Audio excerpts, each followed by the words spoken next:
Hey, Viola Rules here, and welcome back to Danganronpa V3 Killing Harmony. So, in the last episode, we got to the investigation portion of this chapter. Angie is now dead, and one of us killed her. According to her injuries, she has a laceration on her forehead, and the back of her neck was slit. As we can see, there is a sword on this one stuck into Kaede for some reason.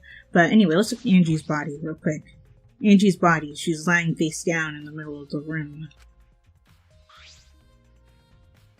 What's wrong? Are you going to take a closer look? Yes, I was planning to. Got a minute? Then let's hurry up and do it. We can't afford to waste any time here. Maki didn't hesitate. She stepped past me and walked over to the body. She has no problem with dead bodies. She is the ultimate assassin. Okay, so there's the Necronomicon. We're going to need that, of course. Ah, this book. The instructions for the resurrection ritual are written in the Necronomicon. By performing the ritual as written, you can resurrect one deceased victim. I knew it. This was the motive, the Necronomicon. Hey. Angie tried to perform the ritual written in this book, right? Okay. Yes, if we look at this book, we should learn the steps of the ritual she was trying to perform. Let's take a look. Okay. Necronomicon Resurrection Ritual. Prepare an effigy of the dead soul you wish to contact. Everyone may participate. The size and shape of the effigy is irrelevant. Make it out of whatever materials you wish. If it's not obvious who the effigy is supposed to be, label it with the name of the deceased. After preparing the effigy, burn this Necronomicon to ashes. Use caution, be mindful of carbon monoxide poisoning. Sprinkle the ashes on the effigy and repeat the name of the deceased 3 times. Then close your eyes and wait. After a while, you should feel a light tap on your back. If so, that means the ritual was a success. The ashes are only good for one use. The ritual can only be performed once, so use it wisely. Okay, interesting. So these are the steps for the resurrection ritual. This is stupid. Angie really believed in this crap? It's pretty obvious that you wouldn't be able to resurrect anyone with this. Under normal circumstances, I'm sure that's true. But in this place, I don't think we can rule anything out. Okay, interesting. Okay, so let's look at Angie herself. There's blood dripping from Angie's head.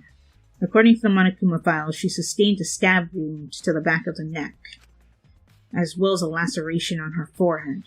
I knew it. The killing blow was a single stab to the back of the neck, a sneak attack, most likely. Well. Then what do you make of this wound on her forehead?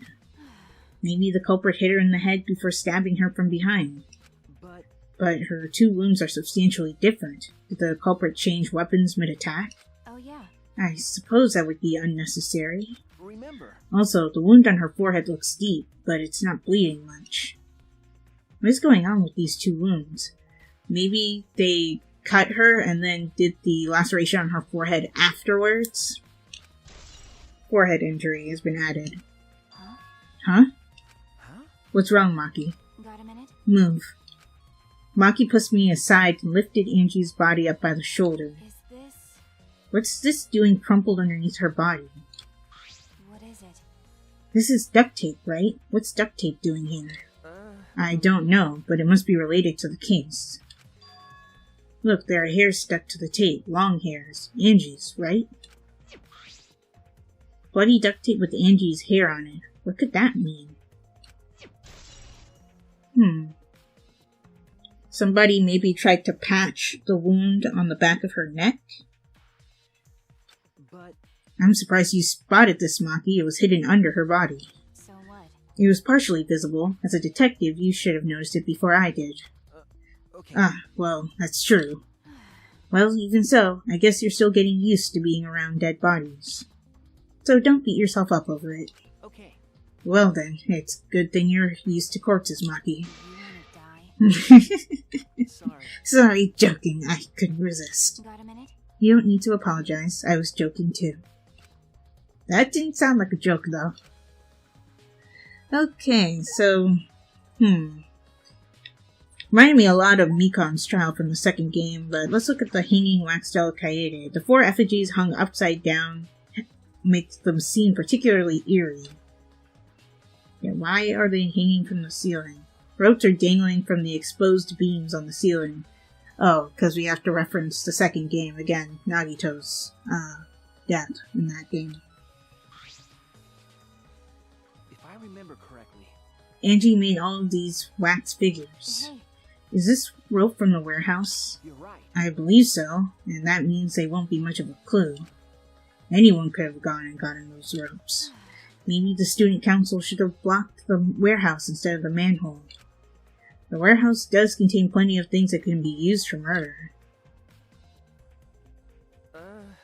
Anyway, I know that these effigies are just wax, but it still creeps me out. that's true. The effigies look exactly like real people, not just their faces, but their bodies too. The ultimate artist certainly was talented. By the way, Why is this effigy hanging upside down? Is this part of the ritual? I'm not sure. what is it? If it's not, then why is it like this? Who would go out of their way to hang a wax effigy? Right, if they're going to do this much work, there must be some reason for it. What could it be? Who would do this? The culprit, Angie, or someone else entirely? Effigies hung upside down. Okay, and I leveled up again. Anything else of interest in here? Let's go into observe mode just to make sure I don't miss anything. Oh, yeah, let's look at the back door. This door is the lab's back door. Is this? This door has a sliding lock and it's still locked. That's true. And because no one has used this door since we came in here.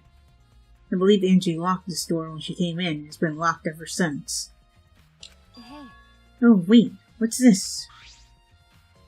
Look, there's something gold and shiny on the tab of the sliding lock. I was wondering if there was going to be gold on something because of the sword. Remember the gold flakes off on your hands? Gold and shiny? Could it be? Is that alright? Maki, may I see it for a minute? I want to try moving the sliding lock. so what? You want to unlock it? Go ahead, do what you want. I carefully touched the knob of the lock, avoiding the gold parts, and softly slid the lock open. Okay. Just as I suspected, this lock will slide without much effort, whether you lock or unlock it. This could be an important clue. Okay. So whoever the culprit was locked the back door after killing Angie. I'm curious about this rear door too, but there's something else that bothers me. The lock on the front door that we used to enter this room. Shouldn't we investigate the front door too? I'm going to take a closer look at it. Okay. Maki walked over to the front door. I guess we should follow? Oh, wait, no, I need to log the katana first. A katana stabbed into Kaede's wax effigy. Damn it! Who did this, and why? Got a minute? Let me see. Maki nudged me aside and gripped the katana and pulled it out of the effigy. Wait, this is a crime scene. You can't... What is it? You wanted to check the katana, right? Well, you can't do that if you don't pull it out. Because... Yes, true, but we have to preserve the scene. Maki paid no mind to my protests and stared at the katana for a while.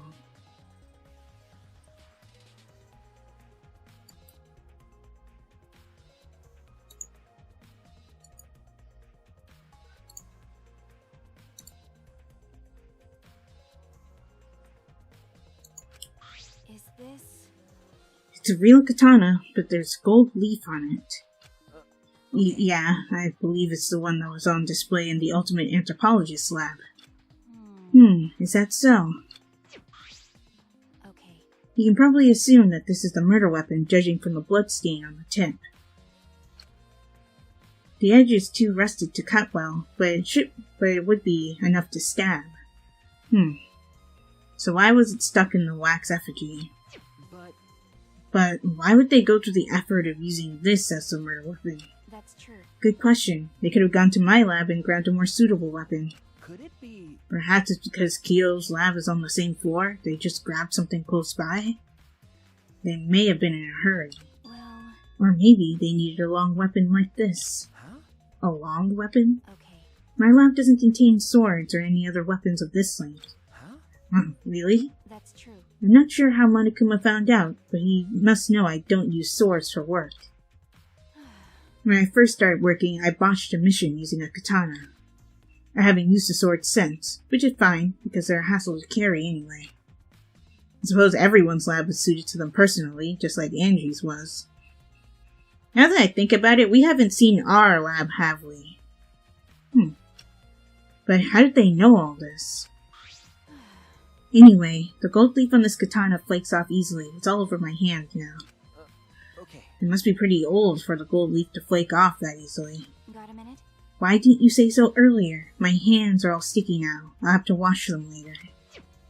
Maki scolded me, then stood in front of Kaede's effigy. Hey. I'm going to put the katana back where we found it. If it's too hard to watch, look away. Okay. Thank you.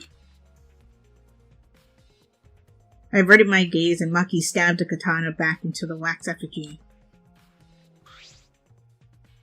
By the way... Even so, why was a weapon stabbed into the wax effigy? A hanging wax effigy, no less. Was it part of the ritual, or was the culprit trying to hide the murder weapon? I guess trying to hide it, but that's a really poor way to hide it. Perhaps they had no intention of hiding it. They didn't even wipe off the blood. Besides, I'm certain there are better ways to hide the murder weapon than this. What are you talking about? Then, what's the reason for this? That's... I honestly have no idea. Well... You should investigate where this weapon came from. We might find a clue there. Okay. The Ultimate Anthropologist Lab? Yes, let's do that. I want to make sure the katana indeed came from that room. Gold leaf katana has been added. Okay, cool. So we're making progress. Also, well, there might be a specific reason, but it's also a reference to the second game, Nagito's trial again. So, yeah. Also, I usually refer to the trial names by the person who died, not the person who was the blackened, in case you were wondering. But anyway, let's zoom out. And, oh yeah, we wanted to check the front door. It's unlocked, but I think there are still things to investigate here. Okay, I guess that's the last thing we'll do. Let's see. I guess let's talk to the student council members. Looks like that's what we have to do next. Why? A murder at nighttime is strange, impossible even. We already had a murder at nighttime. What? Why? Why do you think that? Right. 'Cause student council made rule that we know can be outside during nighttime. Everyone should have been asleep. No way murder could have happened at nighttime. Ew. Do you really think everyone would go along with that rule? But It's a 2-0 rule. Angie said he'd punish us if we not follow his rules. But the student council wasn't included in that, correct? They could do what they wanted. Angie was also working here at night. Huh? She was? But... No way. Student council would never break own rules. Right. They should have been asleep in own rooms to set good example to others. Is that what Angie told you? Maybe Angie got attacked while she slept in her room and got brought here? Gonta. If so, Gonta could have saved her if only Gonta saw. But Gonta was sleeping. Sorry, Angie. Gonta no could save you. I find it hard to believe that no one went outside in spite of the student council rule. Yeah, I also find it hard to believe since it's not one of Monokuma's rules. Who cares? I'm not sure if it's okay to say this or not, but could Tenko be the culprit? I was thinking that. It's either Tenko or Maki, I'm thinking. Because, you know, they both want to get rid of Angie. But, no, maybe it could have been someone else. Huh? Tenko. Oh, it's not like I have proof or anything, but earlier I heard Himiko say that Tenko was trying to betray the student council. No. So you suspect Tenko? Actually. 'Cause as a member of the student council, she would have been allowed into this lab. Oh, yeah. That's right. Angie did allow members of the student council to enter her lab. Oh. Yeah, Angie had been shut away here working on the ritual by herself since yesterday. She said she would only unlock the door if she heard a student council member's voice. That's true. That would certainly point to Tenko. She did betray the student council after all. No. It's not that I want to suspect Tenko, but since only student council members would have been let in here. So Angie only let in student council members, but I thought Tenko was, kicked out of the student council for betraying them, right? Unless she came here trying to claim that she would follow Atua's rules. That sounds like something Angie would fall for. That would be Gonta, Kibo, Himiko, Tenko, and Tsumiki. Of that group, Tenko is certainly the most suspicious. Okay. So we have her account. I get the feeling talking to Miyu won't do anything, but let's talk to her anyway. This dusty-brained beauty has this all figured out. Uh-huh. Huh? You mean you know who the culprit is? What was that? Huh? The culprit? Forget that. Hey. Tsuichi, do we really have time to be listening to her? Hey, wait! What? Are you just gonna ignore my genius idea? Just listen to me, okay? Come on, listen to me. Listen. Okay. Okay. Well, if you're gonna twist my arm, then I'll tell you. You gotta thank me for this. You know. I know y'all are dumber than fleas, but even you get how weird these wax dolls are, right? They are strange. Are they for the ritual or another purpose? Well then. But I figured it out with just one glance. These are diversions. Could it be? Diversions? Listen up. Yep, the culprit used these wax dolls to distract us from something. Got a minute? What do you mean by that? What? How should I know? Isn't that Sherlock Holmes' job? I knew it. You're a waste of time. Maki turned and walked away. I can't say I blame her. What was that? Huh? The hell's her problem? She on the rag or something? So, Angie made these wax dolls, huh? The resemblance is pretty uncanny. They say the devil's in the details, you know. Let's see how detailed these really are. Hey! Miyu tried to look up the wax figure's skirt. Hey! What are you doing? Stop that! What? I just wanted to see if this doll was wearing panties. Wait, do you have a doll fetish? Are you excited that your dead girlfriend is a doll now? If you like wax dolls so much, then well, you did make a good point. Yes, they are diversions, but can we stop talking to you now? I'm starting to agree with Maki. Talking to Miyu is a waste of time. Well, yeah, it was a good point, though, that these are trying to distract us from something by having them hanging upside down, but I have no idea what. Hey. I just want to confirm something. When we got to this lab, you're sure that the front door was locked? Okay. Yes, I'm positive. I grabbed the knob and tried to turn it. It really is locked. I knew it. The front entrance was locked until Kokichi picked the lock to open it. Kokichi pulled out some thin needles and stuck them into the keyhole of the lock. Ah, I get what Maki's getting at. It wasn't actually locked. There was something against it, maybe. There, open sesame. So, he picked the cylinder lock open. Hey. Do you think anyone else could have opened the lock besides him? That's true. It would have been impossible from the outside. The Monocups took the key. Right. Okay, here it is. There's only one key, so don't lose it. It'd be bad if you lost it. You wouldn't be able to lock the door or open it from the outside. Let me see that key. Monodam swiped the key from Monophony and lifted it to his mouth. Nom. Ah, he ate it! Then... So Kokichi is the only one who could have opened or closed the door from the outside, right? Correct. Only Kokichi would have been able to open and close the door from the outside. But someone inside could have opened and closed it as they pleased. Huh? So the front door was locked from the inside of the room? No. Not necessarily, I'm just thinking of possibilities. But in that case, the question becomes how the person who locked the door got out. How the culprit got out of the classroom after locking the doors. Okay, so this is another locked room case, which has been a thing throughout the series. Okay. Still, it's strange that the front door and back door have different locks. The front door that we came in from has a cylinder lock. And the rear door over there has a sliding lock. But by the time we discovered the body, both doors were locked. Is this... In other words, this is what you might call a locked room mystery, right? Locked? Huh? You're right. Yes, the cylinder lock's key was taken by the Monocubs, so both doors could only be locked from the inside. But if you lock Kokichi's lockpicking right, he could have picked the cylinder lock on the front door to go in and out of the lab. So he could have created this locked room mystery. True. It's possible that he locked the door from the outside by picking it after he killed Angie. Or, alternatively, he discovered the body, strung up all the wax effigies, and then locked the door before we arrived.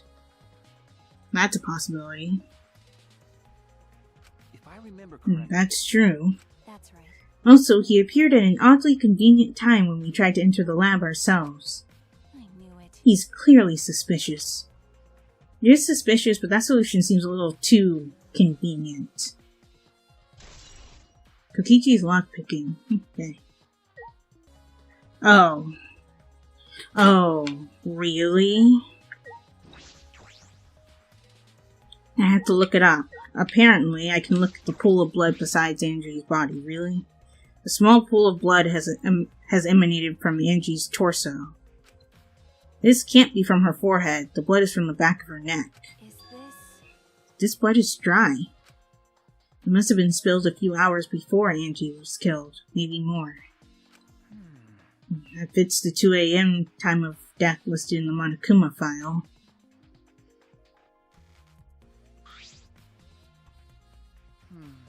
Angie's body appears to be exactly as described in the Monokuma file. There were several clues that caught my attention, but I can't draw any conclusions yet.